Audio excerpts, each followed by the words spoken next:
is Debra A. Smith Mitchell, and I'm the owner of Debra Mitchell Educational Consultant and Associates.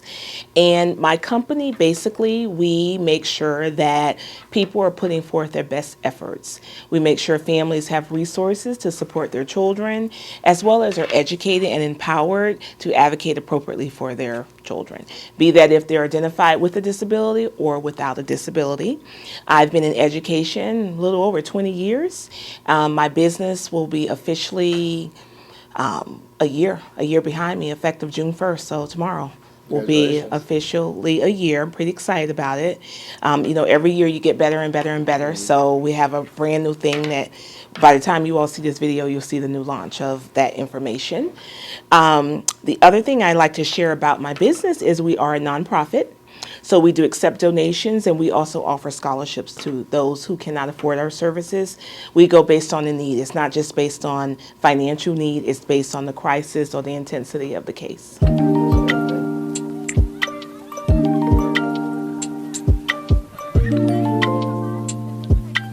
Prior to working in education, I was a stockbroker for T. Rowe Price Investments. 9/11 happened. It changed what I valued.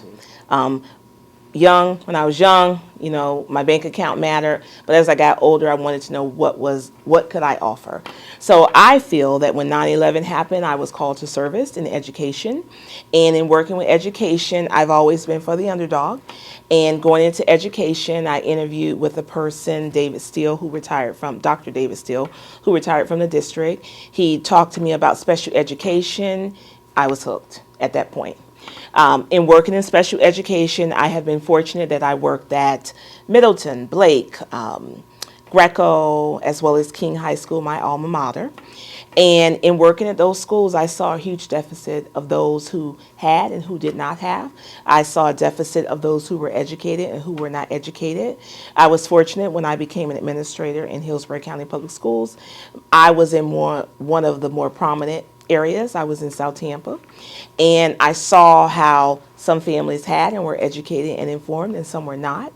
I saw how some families were accepting of their child with a disability, and some wanted to be their child to be identified as a disability. So for me, the equity was a concern for me. So I decided to start my business to level the playing field, to offer, 5-star service to anyone regardless of race, socioeconomic status, or whatever.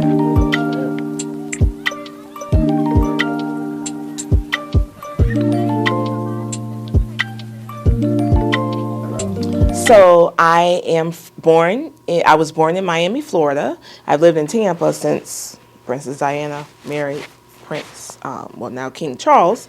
So I'm very familiar with a lot of organizations, and specifically nonprofit. And in education and the roles that I've had, I'm very familiar with the prison to pipeline. So I'm always looking out for programs as to provide interventions, or if interventions were not identified, when those students come out of whatever situation or case they were in, because to me they will always be students if they were a student for me. And so I'm familiar with how this organization has been helping people once they get out of jail or out of prison or whatever that may be, because it may not just be total incarceration, get back on the career path or whatever that may be for them.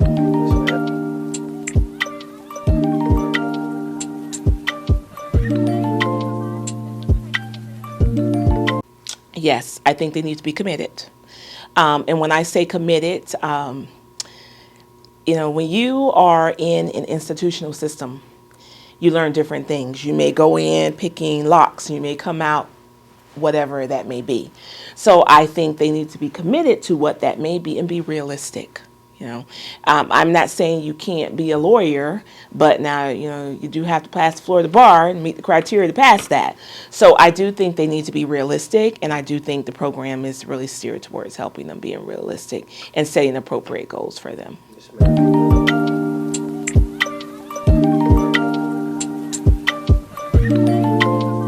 Absolutely. I think it's a great way of identifying the skills they need. A lot of people, a lot of people have dreams. I've had them, still have them. And sometimes those dreams are realistic. I'm 5'3". I know I can't play professional basketball, okay? But I could help, and there are different things I probably could manage. I don't know too much about basketball, but there are things that I can do. So I do think the program is really great in helping identifying those paths and setting a strategic plan, or developing a strategic plan for them to move forward.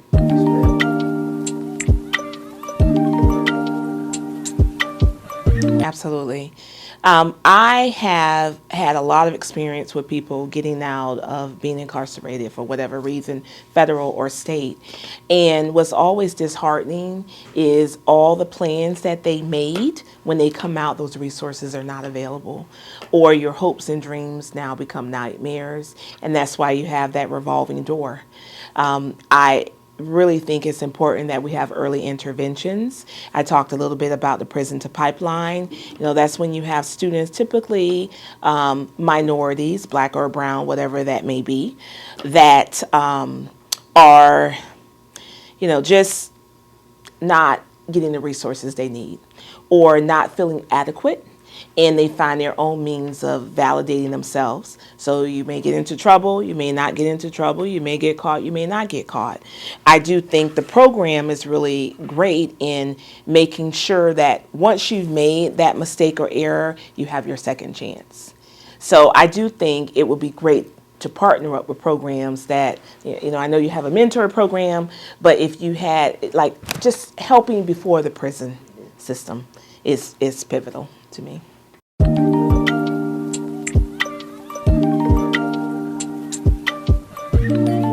I do. I think, I'm a big believer in, you have to choose your mentor. I can designate someone to be your mentor, but if there's no connection, it's not going to work. So I think in successfully identifying the appropriate mentor for the mentee is pivotal for any child.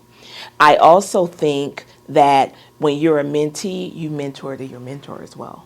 So for those that are coming out of incarceration that may be mentors or whatever, it works both ways. A lot of, we underestimate, or we don't acknowledge that a lot of people that are incarcerated, male or female, they have families.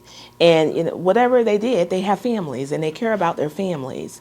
So sometimes when you serve as a mentor, there's a second chance for you, because now maybe your child is an adult. And those type of things are the rewards that a bank account doesn't give you.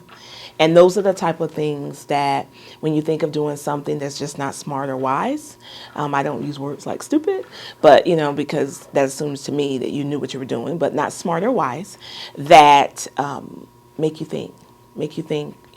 My mom used to always say, 1 second can change the trajectory of your life. And when little things like that make you pause and think, do I really need to do this? And serving as a mentor can help, like I said, both ways, like a two-edged sword. I just want to thank you all for interviewing me. I'm very honored. Any opportunity that I have to pour into the community, that's very important to me, to pour into making sure the youth of the future, the current now and in the future, are successful is always, I always take advantage of that opportunity. I'm honored. Thank you.